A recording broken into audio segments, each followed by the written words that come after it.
이제 로마서 시작되어졌습니다. 사도행전이 끝났는데요. 이제 색깔이 확 바뀝니다. 사도행전까지만 해도요. 우리 승원이가 목사님한테 그랬어요. 목사님 역사 시간 같아요. 뭐 이랬는데 맞아요. 사도행전은 역사서예요. 그래서 진짜 역사를 짚을 수밖에 없었고요. 이제 로마서 여기는요. 여러분 목사님들도 어려워하시는 조직신학적인 드러나 봤습니까 여러분? 어려운 내용들이 많이 나와요. 하지만 목사님도 한번 여러분과 함께 이 말씀으로 씨름해서요. 로마서 말씀 읽다가 엄청난 그 역사를 대바꾼 위대한 성인들이 많이 나왔어요. 말틴 루터 여러분 알고 계시죠? 종교개혁의 주창자였던 말틴 루터도요. 이 로마서 읽다가 변화되어져 가지고요. 그 뜨거운 개혁을 할 수가 있었던 거예요. 뿐만 아니라 성 어거스틴 엄청난 여러분 탕자였지만 그가 성인으로 거듭날 수 있었던 건 이 로마서 1장 오늘 읽게 되는 이 1장 17절의 본문이 있었기 때문이고요. 그리고 우리 성결교단의 창시자격인 존 웨슬레 목사님 또한도요. 예전에 원래 이미 목사였음에도 불구하고 복음을 제대로 알지 못하다가 1장 17절을 통해서 뜨거운 성령의 역사를 경험하고 나서는 정말로 그때부터는 세상을 뛰어넘는 믿음을 가지고 사역을 하셨던 걸로 유명합니다. 그 구절이 오늘 바로 1장 17절이고요. 오늘 읽게 되는 이 1장 17절은요. 여러분 이 신약 전체의 핵심 구절이기도 합니다. 한마디로 뭐예요? 우리는 믿음으로 구원을 얻는다라는 것입니다. 믿음으로 구원을 얻는다라는 것인데요. 그래서 오늘은 여러분에게 복음이란 무엇인가? 우리가 당연히 복음을 알아야 되고요. 당연히 복음을 전해야 되고요. 교회 오면 당연히 복음을 듣는다고 하지만 어때요? 어느 순간 보니까 정말 복음을 알고 있나요? 복음을 여러분 깨닫고 있어요? 복음으로 살고 있어요? 봤더니요. 막상 복음을 모르고 복음으로 살지 못하는 경우가 허다하더라는 것입니다. 그래서 이제 목사님은요. 이번 여름부터 가을까지 걸쳐서요. 로마서를 통해서 매주 복음을 선포하려고 합니다. 복음! 귀에 딱지 않도록 복음! 그리고 복음 전할 때는요 진짜 힘들어요. 막 졸리고 들리지도 않고 이 뻔한 거 왜 듣나 할 수도 있는데요. 한번 할 때까지 씨름해 보겠습니다. 여러분 우리의 영혼이 뚫려서 정말로 우리 안에 성령께서 역사해 주시고 복음으로 우리가 거듭날 수 있을 때까지. 자 그러면 들어가도록 하겠습니다. 로마서는요 여러분 지난 시간에 말미에 잠깐 목사님이 스포했었죠. 바울보다 먼저 바울의 서신이 로마로 갔다 그랬습니다. 그 서신이 바로 뭐였다? 로마서입니다. 그리고요 바울 서신은 총 13편이 기록되어져 있는데요. 이 로마서가요 첫 번째로 나와 있습니다. 그렇다면 제일 첫 번째로 로마서가 쓰여졌냐? 아닙니다. 가장 중요한 서신이기 때문에 그 중요도에 따라서 첫 번째로 지금 등장을 한 거고요. 로마서가 쓰여진 시기는요. 지난 시간에 잠깐 얘기했지만 제3차 전도 여행이 마무리되는 그 시점이었습니다. 에베소에서 폭동이 일어나가지고 피하죠. 대피를 하고 이제 그리고 나서 고린도에서 한 3개월 정도 머물게 되는데요. 예루살렘에 떠나기 직전요. 여러분 기억하고 계십니까? 그 3개월 동안에 로마를 향해서 쓴 서신이 바로 이 로마서라는 것입니다. 그렇다면 바울이 이 로마서를 왜 썼을까? 바울은요 계속해서 로마에 가고 싶어 했어요. 1차 때도 2차 때도요. 계속해서요. 왜요?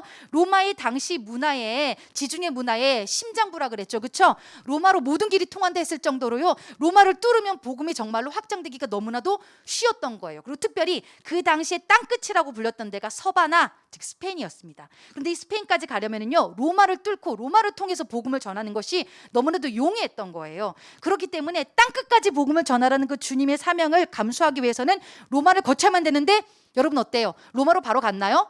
못 가죠. 계속 막혔어요. 계속 막히고 이때 3차 전도여행 끝나고도 로마로 가려 했으나 어떤 사명이 주어졌죠? 예루살렘으로 가라는 성령의 음성이 들려졌습니다. 기억하고 계십니까? 그렇죠? 예루살렘으로 가라. 또 하나 더 예루살렘에 무슨 헌금을 그때 전달해야 했었죠? 예루살렘 교회에 기근이 들어서 구제헌금을 전달해야만 하는 그런 막중한 사명이 있었습니다. 그러한 까닭에 역시나 로마로 가는 길이 막혔는데 딱 소식을 들어보니까요 여러분 사도 바울이 아직 한 번도 가지 않은 그 로마 땅에 복음이 들어갔다는 거예요. 교회가 세워졌다는 거예요. 이거 어떻게 들어갔을까요? 언제 전해졌냐면요 여러분 사도행전 2장에 나오는 베드로의 오순절 설교 기억하십니까? 오순절 날에 해외에서 많은 사람들이 예루살렘에 성지 순례를 왔어요. 그때에 로마에서 온 나그네가 있었다라고 여러분 사도행전 2장에 보면 기록되어져 있습니다. 그 로마에서 온 나그네들이 누구의 설교를 들었다? 베드로의 성령 그 충만한 폭발적인 설교를 듣고는요 이들이 거기서 변화받아서 로마로 돌아가서 뭘 세웠다라는 거예요? 아름아름 가정교회가 세워지기 시작했던 거예요. 그래서 그 로마인들을 통해서 가정교회가 세워지고 점점점 그러한 교회 규모들이 넘쳐나게 되면 따라서 이제 유대인들이 들어가가지고요 거기서 이제 제대로 된 기독교를 전해줬으면 모르는데 유대인들이 들어가서 내가 한마디 할게 그러면서요 뭔가 기독교 플러스 원래 그들이 믿고 있던 유대주의가 혼합이 되어져 가지고요 믿음이 먼저냐 율법이 먼저냐? 이게 점점 논쟁이 붙기 시작했다라는 거예요. 당시의 로마 상황이 그랬어요. 이 소식을 들은 사도 바울이 더 마음이 불붙는 것 같아요. 내가 갈 수가 없는데, 가서 지금 내가 제대로 된 복음을 전해줘야 되는데, 이러다가 또다시 기독교가 예전의 유대주의로 돌아가게 생겼네? 다시 또 율법 강조하고 맨날 주일날에는 사람도 살리지 마라 이런 거 가르치게 생겼네? 안 돼. 그래가지고요, 본인이 가지 못하는 대신 사명을 다해 본인의 설교문을 적은 것이 바로 이 로마서예요. 사명을 다해서 내가 가지 못하면 서신을 통해서라도 내가 어떻게든 저들을 세우리라, 살리리라, 양육하리라, 그러한 사명감을 가지고 쓴 게 이 로마서이기 때문에요, 이 서신은요 특별히 내가 못 갈 수도 있다는 걸 전제로 하면서요, 목숨 걸고 쓴 서신이에요. 목숨 걸고 복음 전한 서신이라서요, 로마서가 읽기도 힘들지만요, 공격도 많지만요, 결국 이 안에 복음의 정수가 들어가 있습니다. 목숨 걸고 쓴 서신, 특별히 1장 16절, 17절 어떤 내용인가 한번 볼까요? 16절 다 같이 한번 읽어봅시다. 그 자리에서도 시작. 내가 복음을 부끄러워하지 아니하노니 이 복음은 모든 믿는 자에게 구원을 주시는 하나님의 능력이 됨이라. 먼저는 유대인에게요, 그리고 헬라인에게로다. 여기서는 이제 바울이 복음 전했던 순서를 얘기하고 있습니다. 일단은 유대인, 자기 동족에게 전했고요, 그리고 헬라인, 이방인에게도 복음을 전했던 그러한 모습들이 나오고 있는데요, 복음은 하나님의 능력이 된다. 복음, 여러분 복음이 무엇입니까? 한 문장으로요, 예수가 우리의 그리스도 된다. 이것이 복음이에요. 그리스도는 또 무슨 뜻인가요? 메시아, 즉 구원자라는 거예요. 즉 복음은 한 문장으로 뭐다? 예수가 우리의 구원자 되신다. 이 사실이 복음이라는 거예요. 복음을 너무 거창하게 생각해가지고 오늘 죽어서 하나님 앞에 이르렀어, 이게 아니라요, 예수가 구원자 되신다. 그럼 어떤 구원이냐? 영혼의 구원 다 알고 있죠. 그러나 그 영혼의 구원뿐만 아니라 이 땅에서의 삶의 구원도 이루어주신 분이 바로 예수 그리스도시다라는 것입니다. 근데 우리 한국교회가 이 부분을 많이 오용을 했죠. 그래서요, 삶의 구원 했을 때에 잘 먹고 잘 사는 것으로 자꾸 이렇게 치중을 해요. 그렇죠? 예수 믿어서 대학 잘 갑니다. 예수 믿어서 복 받습니다. 예수 믿어서 다 고침 받았습니다. 물론 그렇게 하나님께서 정말로 고침의 역사 해주십니다. 기도하는 거 들어주시기도 하십니다. 하지만 진정한 삶의 구원은 그 차원을 뛰어넘는 구원입니다. 어떠한 것이 삶의 구원이냐라면요, 우리가 결코 끊을 수 없는, 여러분 삶 속에 있어서 여러분이 절대로 여러분의 힘으로 할 수 없는 영역들이 있습니다. 죄의 영역이에요. 죄의 영역이에요. 그 죄의 영역으로 해서 여러분이 어떻게 되어지는 겁니까? 끊고 싶고 벗어나고 싶고 나도 모르게 자꾸만 끌려지는 감정과 습관, 관계가 있죠. 그렇죠? 뇌물은 절대 그거 못 끊어낸다라는 거예요. 그래서 우울해지고요. 갈수록 지금요, 심리 상담이 지금 케이스가 늘어나고 있대요. 생활은 편리해지고 윤택해지는데 사람들은 더 아파하고 영혼의 문제는 더 커지고 있고, 일어나는 범죄의 수준도 스케일도요, 이게 제정신으로 저질 수 있는 그런 스케일이 아니에요. 양상들이 심각해져 가고 있죠. 그렇죠? 그런데요, 주님께서요 어떻게 한대요? 이 부분을 끊어주신대요. 우리로 말미암아 회복시켜 주신대요. 도저히 내 힘으로 할 수 없는 그 영역들을요 복구시켜 주신다라는 것입니다. 그것이 즉 뭐다? 주님께서 우리에게 삶의 구원자로 오신 것, 또한 그것을 뛰어넘어 영혼의 구원자로 오신 것, 예수는 그리스도시다. 이것이 복음이라는 것입니다. 여러분, 특별히 중요한 구절이죠. 이 복음에 대해서 더 17절에 구체적으로 나타내고 있는데요, 한번 소리내서 읽어보겠습니다. 시작. 복음에는 하나님의 의가 나타나서 믿음으로 믿음에 이르게 하나니 기록된 바 오직 의는 믿음으로 말미암아 살리라 함과 같으니라. 여기서 여러분, 하나님의 의, 아이고 이거 너무 신학적인 단어가 많이 나옵니다. 의 동그라미 쳐보세요. 하나님의 의. 하나님의 의를요, 여러분 영어로 찾아보면요, NIV 성경에 righteousness라고 나왔어요. 그죠? 혹은 다른 버전은 justice라고 나와 있습니다. 이 하나님의 의가 뭐예요? 공의, 정의. 그렇죠, 여러분? 그리고 어떤 의로운 행위, 이런 것들로 많이 들어보셨을 텐데요. 이게 정의, 공의, 이 단어도 사실 굉장히 멀어요. 근데 이 히브리적 사고에서요, 이 의라는 것은 뭐냐면은요, 의라는 것은 삶 속에서 올바른 관계를 정립해 나가는 거, 삶 속에서 바르는 관계를 정립해 나가는 거, 이것이 의라는 것입니다. 그렇다면은 누구와 이런 관계를 바르게 정립해 나가는 것을 의라고 할까요?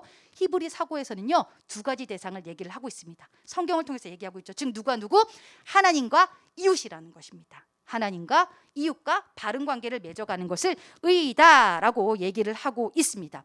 여러분, 이제 오늘 어쩔 수 없이 제가 창세기까지 가야 될 것 같아요. 태초에 하나님께서 당신의 형상대로 사람을 아름답게 만드셨어요. 그렇죠? 그리고 뭘 주셨어요? 생명을 주셨고요, 능력을 주셨고요, 그리고 보호해 주시겠다고, 지켜주시겠다고 약속을 하셨어요. 그렇죠?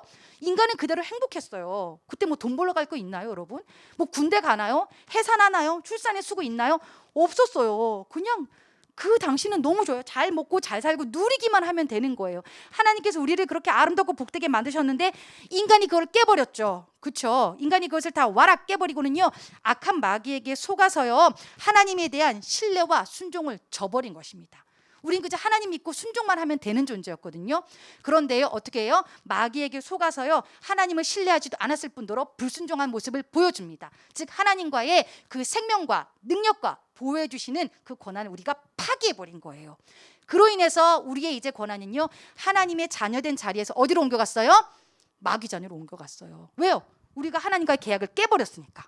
그렇죠? 마귀 자식이 되어져 버린 거예요. 그래서 여러분, 우리가 이제는요, 우리가 하나님을 모르는 상태에서는 죄의 종로를 타며 사는 것입니다. 마귀의 자녀로, 어둠의 자식으로, 오늘 원색적인 단어가 나오는데요, 어쩔 수 없이 우리는 그렇게 어둠의 자녀로 살아가고 있는 것입니다. 우리가 흔히 그런 얘기해요. 목사님, 저 의지박약이에요. 저 의지박약이에요. 그런데 여러분, 정직하게 얘기할까요? 의지박약 아니에요. 그건 죄의 중독성이에요.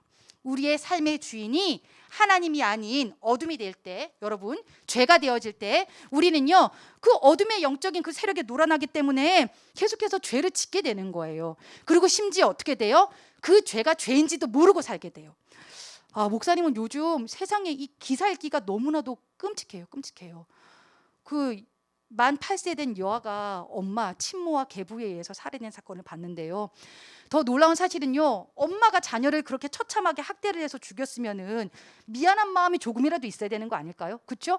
그런데 10살짜리 오빠한테 거짓말을 시켰대요. 5대만 때렸다라고 위증을 하라고 시킨 거예요. 근데 오히려 이 아이가 너무 괴로운 나머지 정직하게 다 얘기를 하죠. 엄마 아빠가 이렇게 처참하게 내 동생을 괴롭혀서 결국 죽음에 이르게 했다. 근데 이 과정 가운데서도요, 이해가 안 되는 게 있어요. 왜 자기가 죄인지도 모르고 그걸 감추려고 드는가? 그리고 그 시간 가운데서도 어쩜 그렇게 뻔뻔하고 흉악한 죄를 저지를 수 있는가? 여러분, 이게 제정신으로 가능할까요? 정말로요? 인간이라면 이럴 수가 없죠. 우리의 그런 삶의 주인이 누구이기 때문에 이럴 수 있었다? 마귀였기 때문이라는 거예요. 사단이기 때문이에요. 죄의 중독성, 의지박약이 아니라 지금 내 삶의 주인이 하나님이 아니기 때문에 우리는 여전히 죄 가운데 허덕이고 있다라는 거예요. 하나님 이걸 두고 보실까요? 아니죠.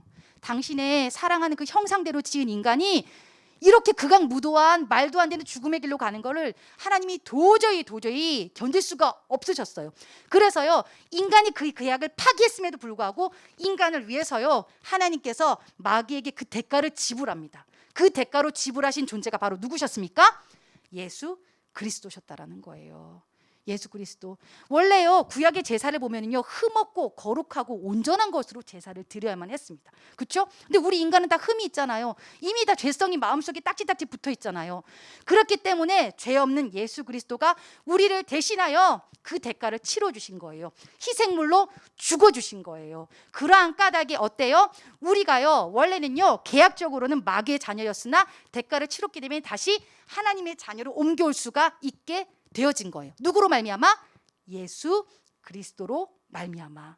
그래서 그 예수를 얻기만 하면, 믿기만 하면 우리는 죄의 자녀에서 하나님의 자녀로 그 자리가, 위치가 바뀌어지는 거예요. 그러면서 어떻게 돼요? 다시 하나님의 생명, 하나님의 능력, 하나님의 보호를 힘입을 수 있게 되어졌다. 그래서 어떻게 되어져요? 하나님과의 관계가, 끊어졌던 관계가 회복되어진 겁니다.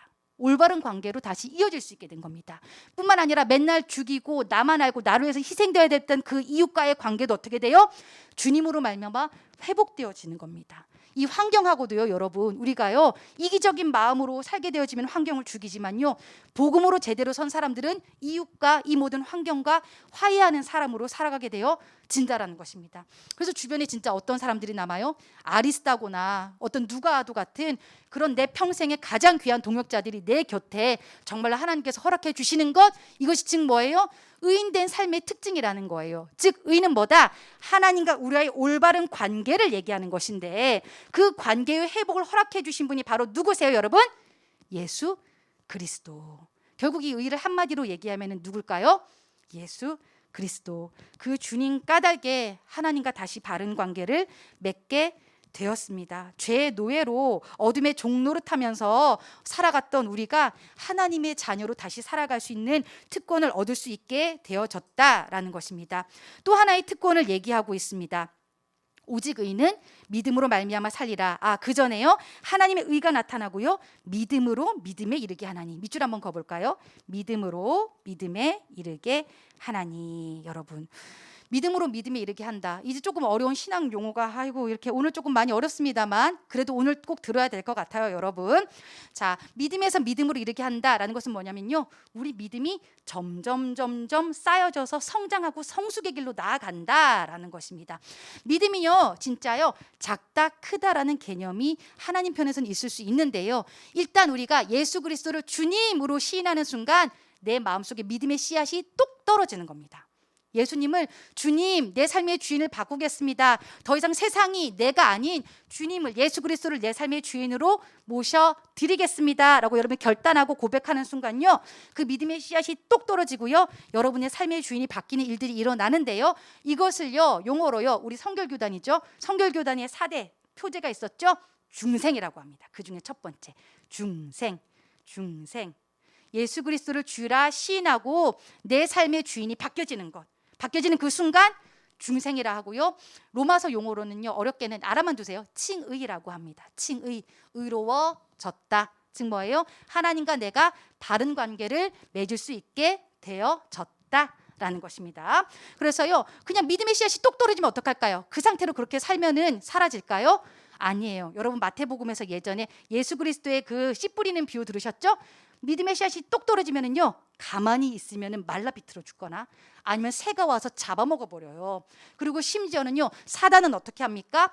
우는 사자와도 같이 여러분을 잡아먹으려고 한다고 하고 있어요. 여러분의 영혼을요. 왜요? 여러분 안에 생명이 있는 꼴을 못 봐요. 그래서 여러분이 은혜 받고 여러분이 충만해지고 여러분이 믿음에 살려고 하려면요, 사단이 어떻게 합니까? 자신의 존재를 내어 던져 그걸 방해를 해요. 낙심하게 만들고 무너지게 만들고 하나님의 살아계심을 의심하게 만들고 급기야는 신앙을 포기하게 만들어서 죽음의 길로까지 이끄는 것이 바로 사단의 역사예요. 여러분, 자꾸 막 시험 들고 흔들게 만들고 섭섭하게 만들고 자꾸만 하나님을 향해서 원망하고 불평하고 나로 말하면 자꾸만 그렇게 하는 것들, 여러분 다 뭐예요? 사단이요, 여러분 안에 있는 그 생명력을 두고 보지 못하는 거예요. 어떻게든 넘어져라, 어떻게든 포기해라, 그러는 것인데요. 그렇다면은 어떻게 해야만 하는가? 우리는 이 가운데서 이걸 어떻게 이길 수 있나? 그 사실을 인정하고요, 우리는 더욱더 집요하게 십자가를 붙잡고 나아가는 겁니다. 이것이 신앙의 성숙입니다. 십자가를 붙잡고 나아갈 때 뭐라고 고백하는지 아십니까? 거룩하신 하나님, 할렐루야 이런 거 하시는 거 아니에요. 정직하게 직면하시면 돼요. 하나님, 나는 하나님의 살아계심, 전능하심이 믿어지지 않습니다 라고 고백하는 거예요. 정직하게요. 하나님이 살아계시면 어떻게 자꾸만 악이 이렇게 승승장구합니까? 하나님이 살아계시면 왜 자꾸 이런 일이 일어납니까? 그래서 제가 흔들리고 제가 의심합니다. 하나님, 제가 연약합니다.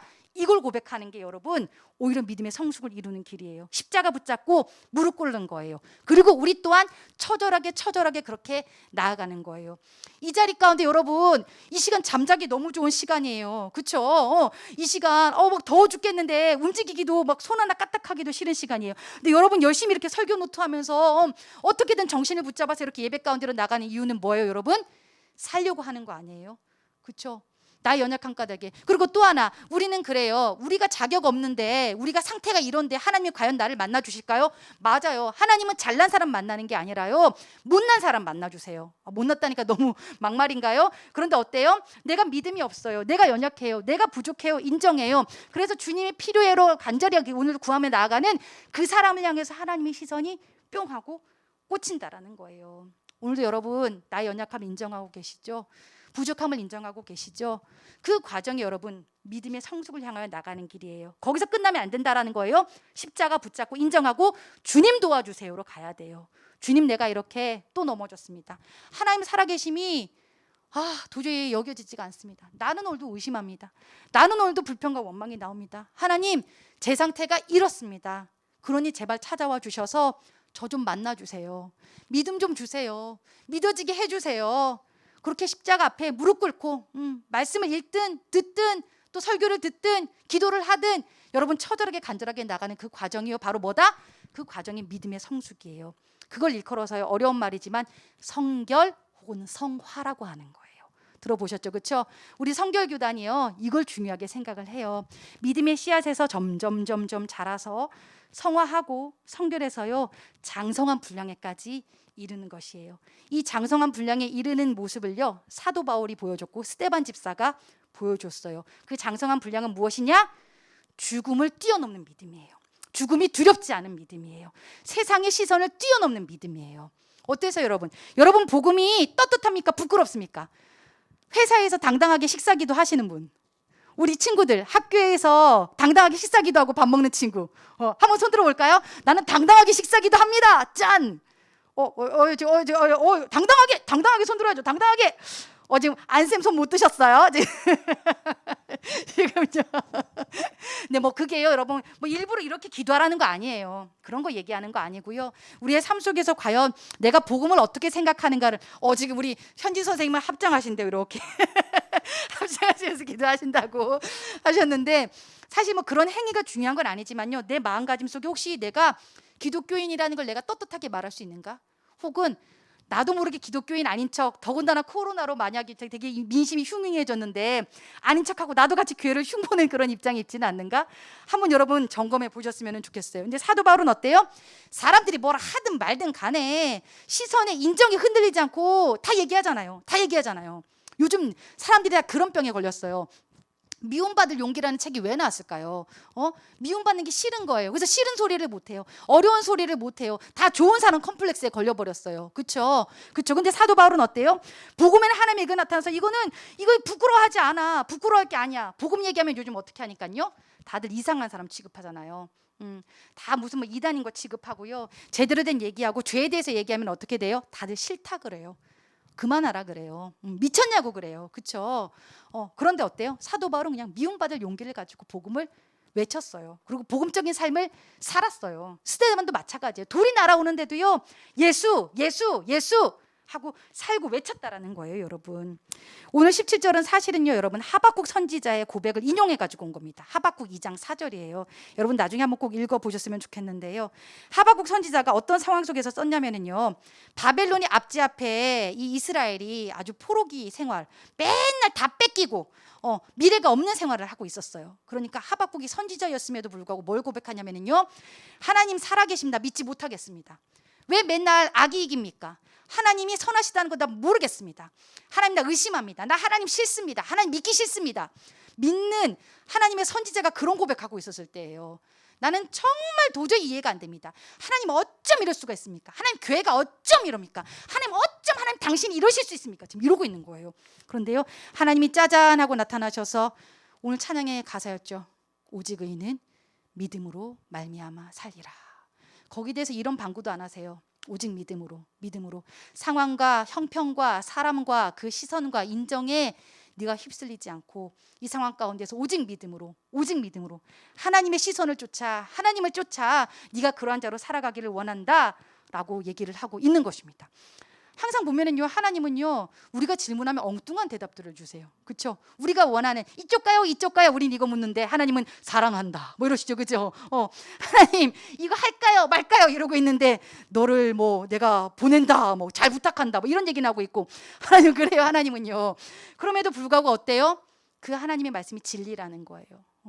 나는 요거 가지고 막 아웅아웅 닫고 싸우고 막 이러고 있는데요, 하나님은 그 뜻을 넘어서 일하고 계시고 역사하고 계시다라는 것입니다. 여러분, 이제 여러분 오늘부터 시작해가지고요, 목사님과 함께 기나긴 이 로마서의 대장정을 흘러가게 되어집니다. 스토리도 없고 계속해서 우린 이제 이 교리 속에 빠져서 거기서도 이 복음이 무엇인지 믿음이 무엇인지 내 삶을 불편한 얘기를 계속해서 할 거예요. 내가 얼마나 죄인인지를 알아야 되고 내 믿음의 상태가 얼마나 상태가 바닥이었는지를 알게 되어지고 불편한 얘기를 끊임없이 매주마다 듣게 되어질 터인데, 그럼에도 불구하고 목사님이 이제 도전하는 것은요, 우리가 이 세상의 그런 시류나 이 세상의 문화를 쫓아가지 않고요, 제대로 된 믿음이 이 시간 가운데 있어지기를 원합니다. 그리고 진정으로 의인된 삶을 살아가기를 원하는데, 우리가 자격이 있어서가 아니라요, 예수 그리스도 더 집요하게 붙잡는 가운데에 하나님과 나와의 관계가 온전히 회복될 수 있기를 원합니다. 그리고 죄의 중독으로부터 이제 벗어나야죠. 그렇죠? 더 이상 여러분 마귀 자녀로 살아가지 마세요. 음란함에 이 세대가 너무나 악합니다. 그렇죠? 막 음란하고 악하고 나만 알고 무정하고 이기적이고 그 문화 끊어내시고요, 복음으로 그 세상 문화를 넘어서서 살리는 자로서의 삶을 살아가시를 축복합니다. 아멘. 이제부터 계속 시작되어지는 이 모든 여정들 17절 한 번만 더 읽고요. 여러분 귀에 여러분 한번 선포하시고 기도하고 마치도록 하겠습니다. 17절 다 같이 읽어볼까요? 시작. 복음에는 하나님의 의가 나타나서 믿음으로 믿음에 이르게 하나니 기록된 바 오직 의인은 믿음으로 말미암아 살리라 함과 같으니라. 아멘. 이 시간 같이 기도하시겠습니다, 여러분.